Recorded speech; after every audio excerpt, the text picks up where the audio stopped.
Dear students, we are continuing with the 10th chapter from the book of essays and stories. The name of the chapter is The Judgment Seat of Vikramaditya. In the story, we had read how this king, the great king Vikramaditya, his kingdom has been ruined. साल बीत चुके हैं उसके kingdom को खत्म हुए and लोग भूल भी चुके हैं उसके बारे में. They have also forgotten about the ruins of his kingdom. जो उसके क्या बोलते हैं उसका डेब्री है, जो उसका मलबा बचा हुआ है उसके राज्य का, उसकी दीवारों का, उसकी महल की floor and everything. They have forgotten all of those remains. And वहां पे सिर्फ चरवाहे जाते हैं, शेफर्ड्स जाते हैं अपने कैटल को चराने के लिए. सो वहां पे क्या होता है, बच्चे जो शेफर्ड बॉयज होते हैं, they start playing the game. And तभी कुछ अजीब सी बात होती है. क्या होता है, जब वो ये गेम खेल रहे होते हैं जिसमें एक बच्चा जज बन जाता है, एक माउंट होता है वहां पे, उभरी सी जगह, वहां पे वो बैठ के जजमेंट सुनाने लगता है. तब तक तो सब नॉर्मल होता है, but one strange thing happens that this boy he starts acting very grave and serious and mysterious. तो वो बड़े ही रहस्यमय तरीके से, बहुत ही सीरियस तरीके से जजमेंट देता है, जैसे कि एक प्रॉपर जज देगा. It was nowhere around a judgement that a child would give. एक बच्चे की जैसी प्लेफुल जजमेंट वो नहीं थी. Okay, now we will continue from here.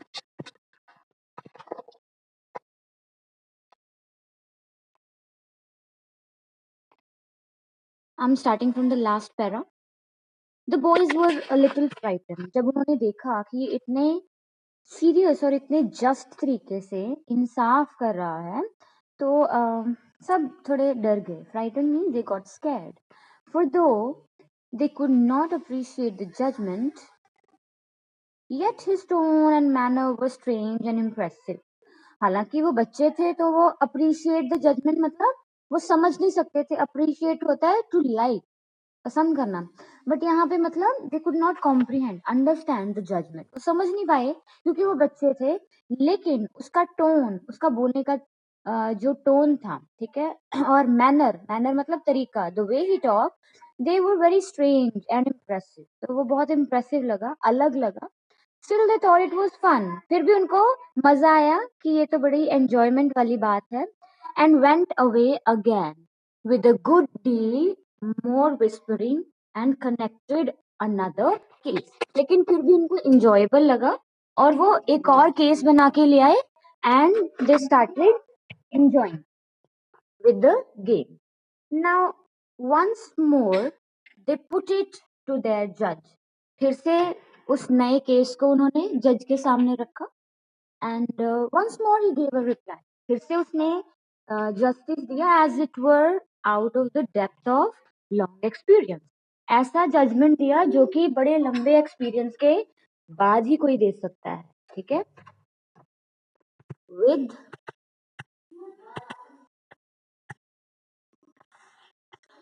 incontrovertible wisdom. ऐसा wisdom जो कि हर किसी के पास नहीं होता. Now and then this went for hours and hours. वो खेलते रहे कितने देर के लिए, घंटों के लिए. For hours they kept on playing. He's sitting on the judge's seat, listening to the questions propounded by the others, and always pronouncing sentence with the same wonderful gravity and power. तो उसी gravity क्या होती है, again I told you in the previous class also, seriousness. तो वो seriousness के साथ judgement देता रहा. सेंटेंस प्रोनाउंस करना मीन अपना जो इंसाफ होता है वो इम्पार्ट करना, जस्टिस इम्पार्ट करना. He kept on imparting justice. Now then he jumped down from his place and was just like any other cowherd. तो उस जजमेंट सीट से उतर गया वो, और वो उसके बाद बिल्कुल किसी नॉर्मल चरवाहे की तरह, नॉर्मल शेफर्ड की तरह बन गया. तो जब वो उस माउंट पे बैठा तो ही there was a strange change in this boy. लेकिन जैसे ही वो हॉप करके उससे उतर गया, he again became a very regular boy. Okay. Now the boys could never forget that day. और वो जो बच्चे थे खेल रहे थे वो कभी भी उस दिन को भूल नहीं पाए. And whenever they heard of any perplexing dispute, they would set this boy on the mound and put it to him. कभी भी कोई झगड़ा होता, dispute means any quarrel, any fight, any issue, तो वो क्या करते अपने इस फ्रेंड को उस सीट पे बिठा देते वो बच्चे. कई बार बच्चों में लड़ाई हो जाती है तो उसको डिस्प्यूट को उसके सामने पुट इट टू हिम, ये जो मसला होता था उसके सामने रखते थे. And always the same thing happened. हर बार यही एक चीज होती. क्या होता? The spirit of knowledge and justice would come to him. एकदम से अंडरलाइन, एकदम से क्या होता उसके साथ? स्पिरिट, एकदम से नॉलेज की स्पिरिट एंड जस्टिस, इंसाफ की स्पिरिट उसमें आ जाती थी. And would show them the truth, और वो उनको सच से वाकिफ कराता था, सच सुनाता था. When he came down from his seat, जैसे ही वहां से वो उतरता, he would be no different from any other boys, तो वो बाकी लड़कों के साथ घुल मिल जाता, कोई उसमें बदलाव नहीं आता. Gradually, धीरे धीरे, the news of this spread through the countryside, and grown up men and women from all the villages about the part would bring their lawsuits to be decided in the court of the herd boys on the grass under the green trees. तो ये धीरे धीरे बात फैल गई पूरी country side में, उस पूरे कस्बे में ही ये बात फैल गई कि ऐसे एक बच्चा है वो इस तरह से जजमेंट देता है. एंड ग्रोन अप, बड़े बड़े लोग भी, मतलब सिर्फ बच्चे नहीं, बड़े भी उसके पास अपने डिस्प्यूट्स, अपने लॉसूट क्या होता है? जो कानूनी केसेस होते हैं, किसी का लैंड का है, किसी का भी कैटल का है, वो भी उसके पास इश्यूज लाने लगे. एंड वो लड़का वहां पे बैठ के जस्टिस दिया करता था. And always they received the judgement that both sides understood. तो वो ऐसी जजमेंट देता कि दोनों जो पक्ष होते थे, दोनों ही सेटिस्फाइड होते थे उससे. ठीक है, ऐसा नहीं है कि एक के साथ ही जस्टिस होता था. And went away satisfied.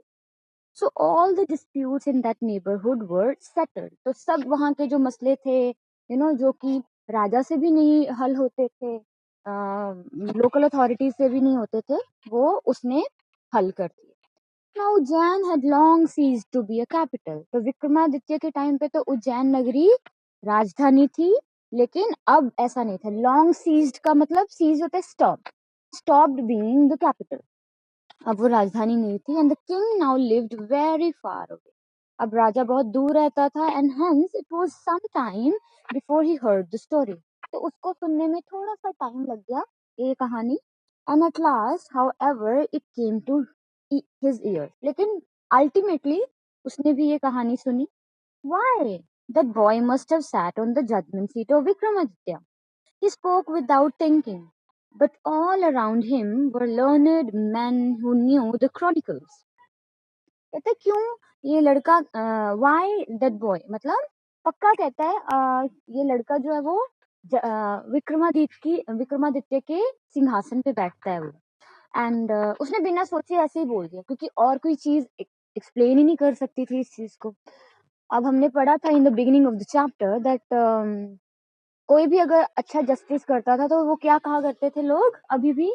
ये पक्का विक्रमादित्य की सिंहासन पे बैठ के किया है, मतलब he was known for his justice. तो उन्होंने बिना सोचे ही बोल दिया कि ये पक्का यही बात है. एंड द लर्नड मैन, जो कोर्ट पीपल होते हैं, ठीक है, मंत्री जो होते हैं, वो उसके पास बैठे हुए थे, उसके आसपास. एंड उन्होंने क्रॉनिकल्स क्या होता है? कहानी, ठीक है, किस्से. तो उन्होंने ये किस्से सुने हुए थे. They looked at one another, उन्होंने एक दूसरे की तरफ देखा एंड सोचा कि ये तो बिल्कुल सही बोल रहा है king. Yes, that must be the case. The ruins of those meadows were once विक्रमादित्या's palace. क्योंकि वो जो ruins है, वो जो बर्बाद जो इलाका है, वो कभी विक्रमादित्य का वहां पे महल हुआ करता था. ठीक है. Now okay,